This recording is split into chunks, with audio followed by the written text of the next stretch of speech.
Hi, everyone. Welcome to another amazing conversation. Today, I want to introduce Dr. Edith Shiro. She has been amazing, and I know her time right now is worth more than anything. Like, she's donating all her time for the people that have been affected with the Surfside tragedy. So the reason that I wanted to bring you here is because I have a lot of questions. And I know that it's in everybody's mind. But before I go into my first question, please introduce yourself and welcome, and thank you so much for being here today. Gladys, thank you so much. I'm honored really to be talking to you right now. I so much respect and appreciate all the work you've been doing for the community since forever. And I mean, I'm happy to be sharing and talking about this because I think part of what in the middle of tragedy, what happens is like connecting with community is a very, very important thing to do. So, you know, the more we do this, the better.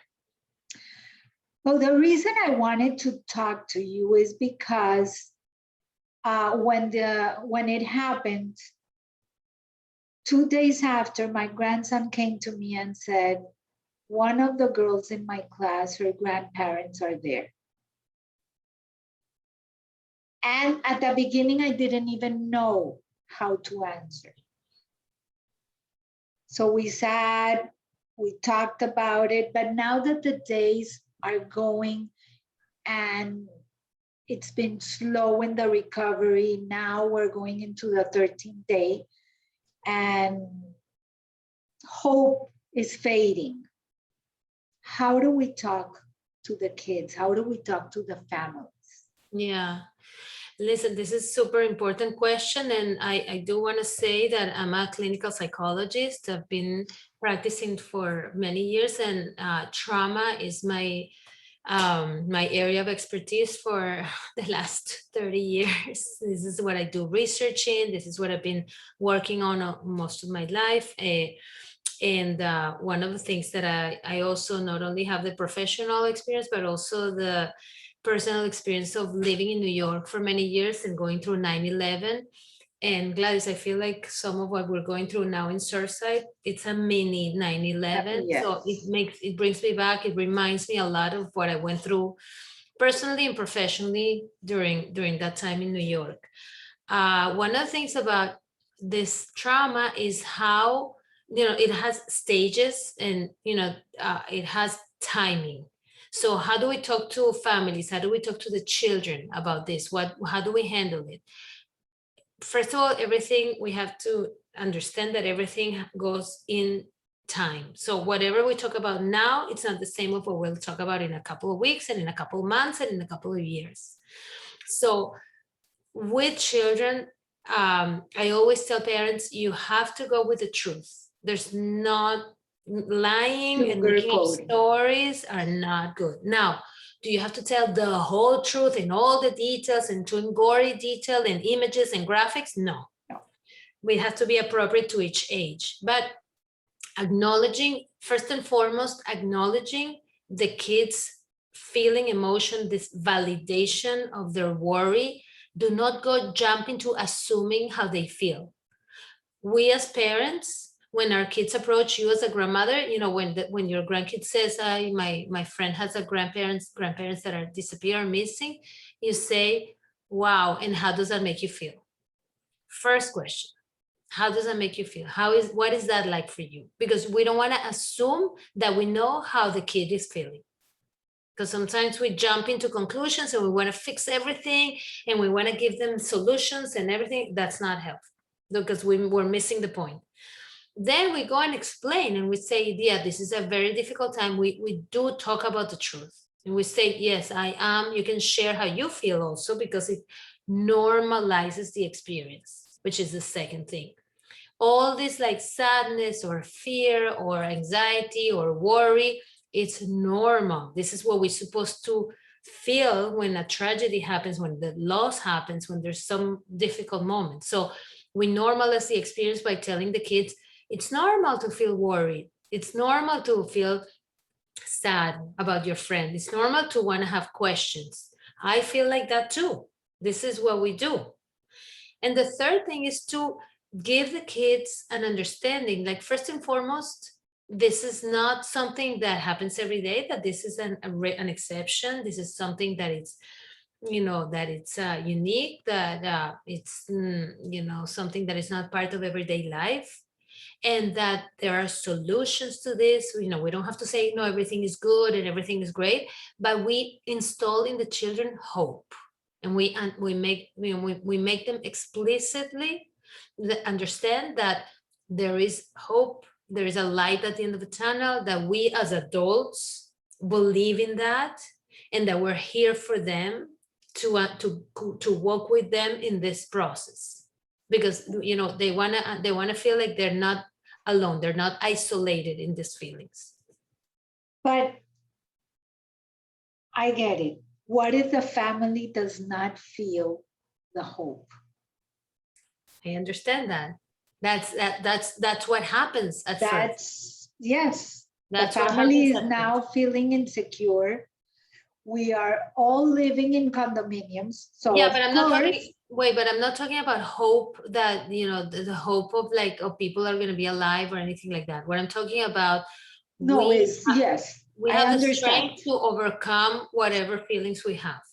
Yes, because now the hope that everybody's feeling alive, we all know that it's close to zero. I don't want to say that now, I'm just saying that we have to meet everybody where they're at. Even though that the IDF head said that in Haiti, they found somebody after 14 or I think 15 days. Everything is possible. So everything is possible, and yes.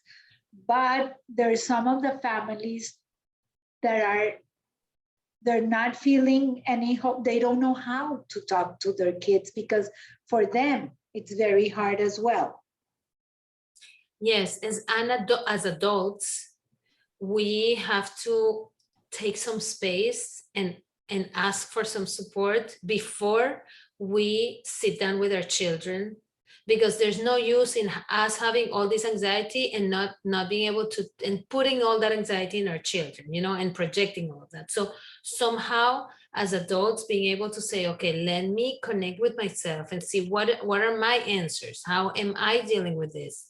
So then I can go and be of support to my child is extremely important. And even if I don't have the hope, even if what I'm feeling right now is sadness and uncertainty, at least I know that I'm going there with those feelings with my child, also knowing that it's okay. That's what I'm saying. Like, you don't have to fix the problem. You don't have to have the answers, but you can, the message to the children is to say, I'm here with you. I'm normalizing this experience for you as well. And we're together in this. And it's okay to feel. It's okay to feel this way, and you're not isolated in your feelings. You're validating the feelings, and you're accompanying and facilitating for the child as an adult that you're there. You're there. What if they want to watch the news? I would be that's an advice that I always give. Graphics are much more intense and much more traumatizing than any word. So I am of the ones that would say, filter the images that your child is seeing. It's not helpful to see images that are traumatizing, because it stays in your mind and it's harder to deal with. And there's no need to have certain images be exposed to certain images. So be careful what your children see and not see. Filter the kind of information, not by lying ever, but really by knowing what they can be exposed to or not. Okay. So my next question is, how do we go back and how do we project that feeling of being safe again? Because we all live Sunny Isles, Aventura, Surfside. It's buildings. 80% of the community lives in a building, and now you go into a building and something sounds, and you get really nervous. You think your building is falling down. So that's very, very common. That happens when a trauma happens, when a tragedy happens. The after effects of being re-traumatized or becoming fearful or starting becoming more hypervigilant about everything around us. You know, we were talking before about, you know, if you come from Colombia, from Venezuela, from whatever, when you hear a sound, when you see something suspicious, you immediately go into, this is a terrorist attack, this is a bomb, there's something, you know, something going on. So that does happen. That's a common reaction. Now, that's an irrational thought because buildings don't fall down, right? But that's not what happens. The statistics show the normal statistics show, I know there's all kinds of things, global warming and everything, but it's the same as you know, crossing the street. It's the same as getting on an airplane. I mean, can you get into an accident crossing the street? Yes, but does that mean that you're never going to cross the street? No. Are you going to get onto an airplane? Yes, even though some people are very afraid of airplanes, right? So that kind of, you know, it's not like buildings fall. So we tend to go into this very, very irrational, like survival stage of like hyper alertness, hyper vigilance, looking at, you know, the context and the environment, seeing where the danger is coming from. That's what we human beings do when we are traumatized, when we feel there's a trauma, when we anticipate pain and danger. So our nervous system gets on guard, gets on alert mode, and gets into this state of like, okay, where's the danger coming from? Because we want to survive. So it's all very good that we do that. That's what kept us alive, you know, as a species. Now, having said that and knowing this rationally, we also want to make sure that we tell our nervous system to calm down, that there's no danger, you know, and this is how we regulate ourselves. This is how we sort of like contain our feelings, our emotions. Right now, we're in a very particular stage, Gladys, because we are what it's called ambiguous loss. What does that mean? That means that we're at a stage where we're in shock. We have no answers. We're in limbo. We're suspended in a time when we don't have a closure. There's no closure for what's been going on. There's no closure for us to start a grieving period, a mourning period, the loss, you know, it hasn't happened yet.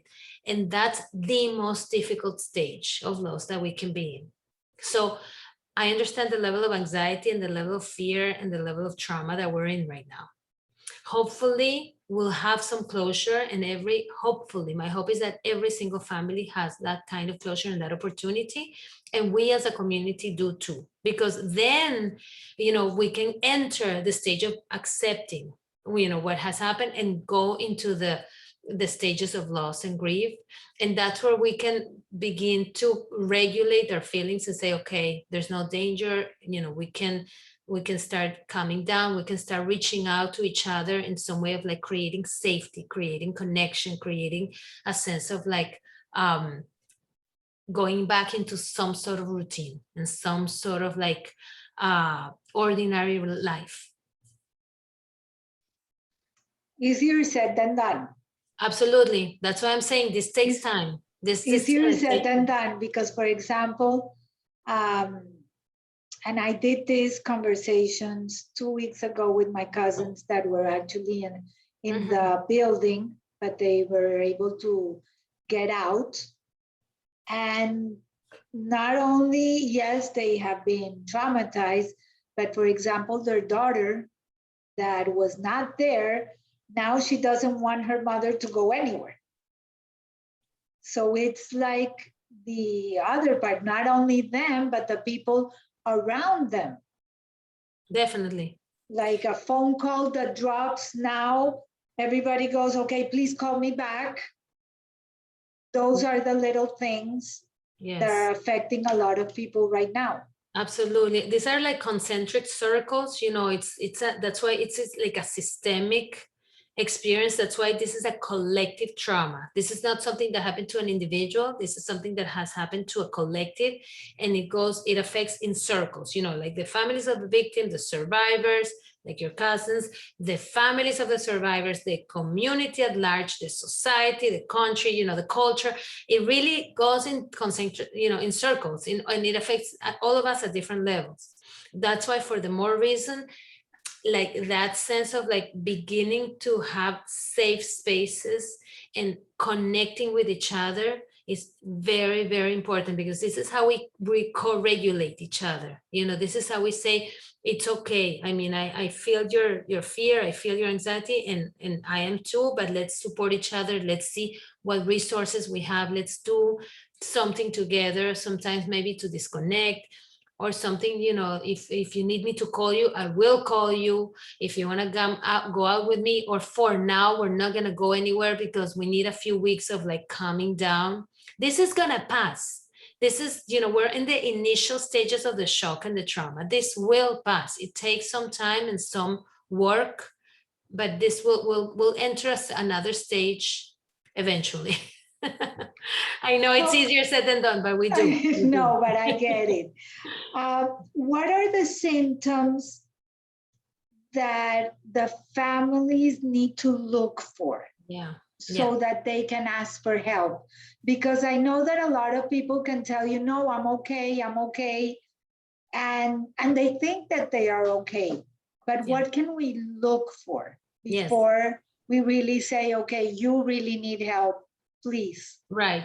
No, I love that question. Listen, one of the things that I learned, and that we learned from 9/11, being a psychologist there and working with being a first responder, actually with the Red Cross, and working with the families also, the missing and the victims and all of that, is that we learned that jumping into immediate conclusions and rushing to do therapy and to worrying and to doing all kinds of symptoms, it's not helpful. It's not. At the very beginning of all of this, what we're going to do is re-traumatize the person to go into like, okay, yes, you're this, you're that, you're afraid, you're anxious, you're depressed. There's a period of adjustment, of people really tapping into their own resilience and into their own strengths, into their coping mechanisms. And it usually takes about 6 months. So before that, I will not worry to say, okay, there's something else going on, or this person is truly becoming a chronic traumatizer. So traumatized person. So things to look for: sleeping patterns. Is the person able to go back into micro rituals in their lives? Meaning, like, are they going back into some sort of routine? Is the person being able to, at some point, begin to express their feelings, their emotions, begin to talk a little bit about it without having it repressed? Is the person eating well? Is the person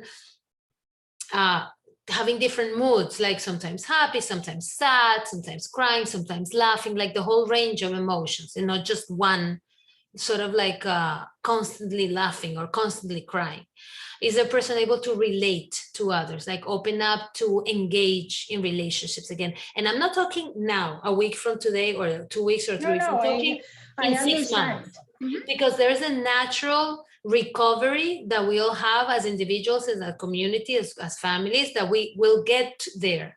So it's the people that linger in that like emergency state that becomes trauma, and that becomes post-traumatic stress, PTSD. It's the people that stay in that state of alarm and hyper alert, that cannot move forward. So they either stay paralyzed, they get frozen in that state of like fear, danger. And how does it manifest? By all these things that I'm telling you about: not being able to get back into a routine, not relating to others, having a lot of nightmares, flashbacks, that are chronic, become more chronic. Then I suggest to really look more for like maybe professional help, and really at least pay more attention to what happens there. But we're not there yet. And I truly believe that the natural strength of the human being and of the community is going to show up, and the natural resilience show up, and we have to give a chance to that as well, with a lot of support, a lot of getting together, a lot of, you know, connecting with each other. Even if when the person says not now, to know that they can count on you. Even the people that are the most affected are not ready to receive help or support, to say, I know I can count on these people. I know they're there for me. I know their presence is felt. So we can do that even without words, you know, just to feel the presence and just to be there for others is good. And it's enough sometimes. How do you disconnect? I How tell are you, you able to get home after hearing all the families, after giving all that support to everyone?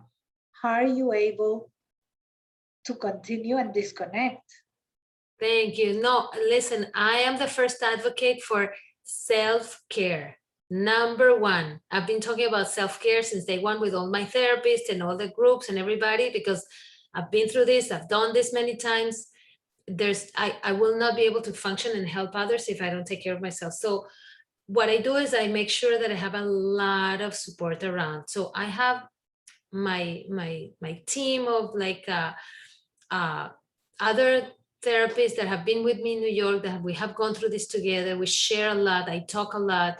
Being able to talk with you about it right now, knowing that I'm like in help, I tell you, it's something amazing. I mean, knowing that I'm helping other people makes me feel really, really good. I also take breaks. I also make sure that I sleep well and eat well, and, you know, laugh and have fun as well, or at least have moments in between all the sadness, at least have some moments of like, you know, laughing or making some humor, having some humor. And definitely for me, it's connecting with friends, with colleagues, and, you know, having those kind of conversations helps a lot. Because everything now has been the help and all the appreciation has gone to all the fire rescues, the first responders, but you guys are there hearing everyone.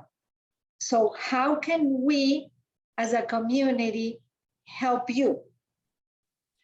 I think I've been getting a lot of, you know, support and good words, and people have been very, very generous and supportive in how they've been communicating with us. Honestly, I think they've appreciated a lot what we've been doing. I always think that as a community, the creating spaces for us to share in an informal way, in a formal way, that's what helps. You know, creating like little forum groups, sharing spaces, meetings that, you know, in which we acknowledge what has happened, and over time we can be doing this also. I think as a community, that will be super helpful, not to pretend that it didn't happen, and not to like let it go, but really acknowledge it, process it, share it, and have those spaces to be with each other. I think that will be the most helpful. Because, for example, when somebody gets hurt, they break a leg or they go into surgery, you can see it and they heal and everything. But Right. mental health is very different.